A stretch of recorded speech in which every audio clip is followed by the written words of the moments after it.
A paz de nosso Senhor e Salvador Jesus Cristo. Eu trago uma reflexão na palavra de Deus nesta manhã sobre chamada e escolha de Deus. Chamados e escolhidos.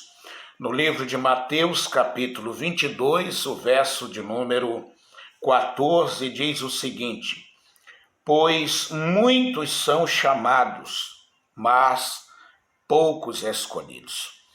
No capítulo 3 de Marcos, no verso de número 13, diz: e subiu ao monte e chamou para si os que ele quis, e vieram a ele. Como você pode entender melhor os critérios usados para escolha?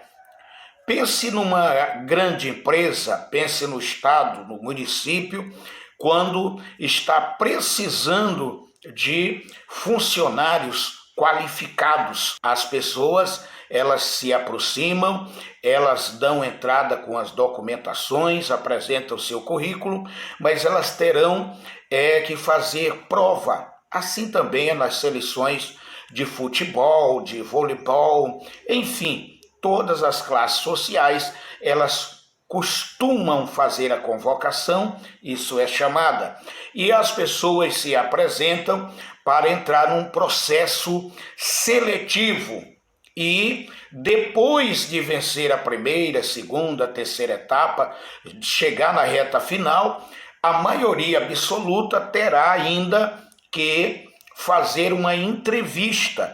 Dentre os selecionados, haverá uma classificação.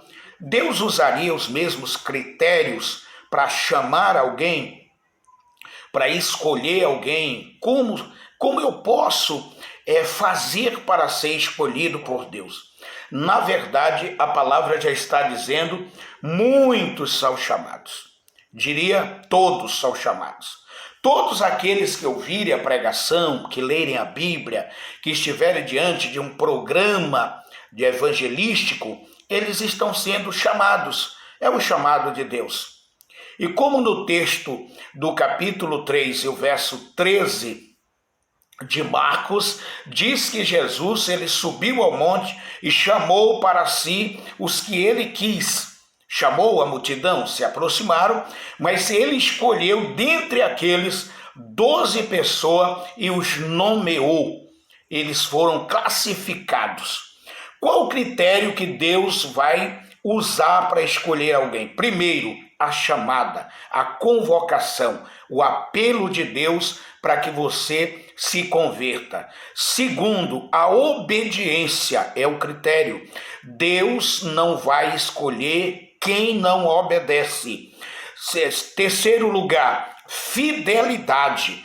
Quem Deus escolhe é pessoa confiável, é pessoa que Deus acredita, mesmo com as suas fragilidades, mesmo com seus fracassos, mesmo com os erros que você possa cometer, Deus sabe que você é fiel. O outro critério é integridade. Os que Deus escolhe precisam serem íntegros. E ainda mais, o que Deus vai utilizar? Qual outro critério? Fé. Fé no sentido de confiança. Essa pessoa deve ser confiável para Deus e deve confiar em Deus. E por último, a fé. Uma pessoa sem fé não agrada a Deus. Você precisa ter fé a ponto de confiar, acreditar que Ele é o Deus suficiente e que você não vai precisar lançar mão de qualquer subterfúgio para socorro na hora de aflição, de angústia, de necessidade. Pelo contrário, você tem uma fé que faz com que você acredite nele e ele honre a tua fé. Então, são muitos chamados e poucos escolhidos. E aí, você está na classe do chamado ou dos escolhidos?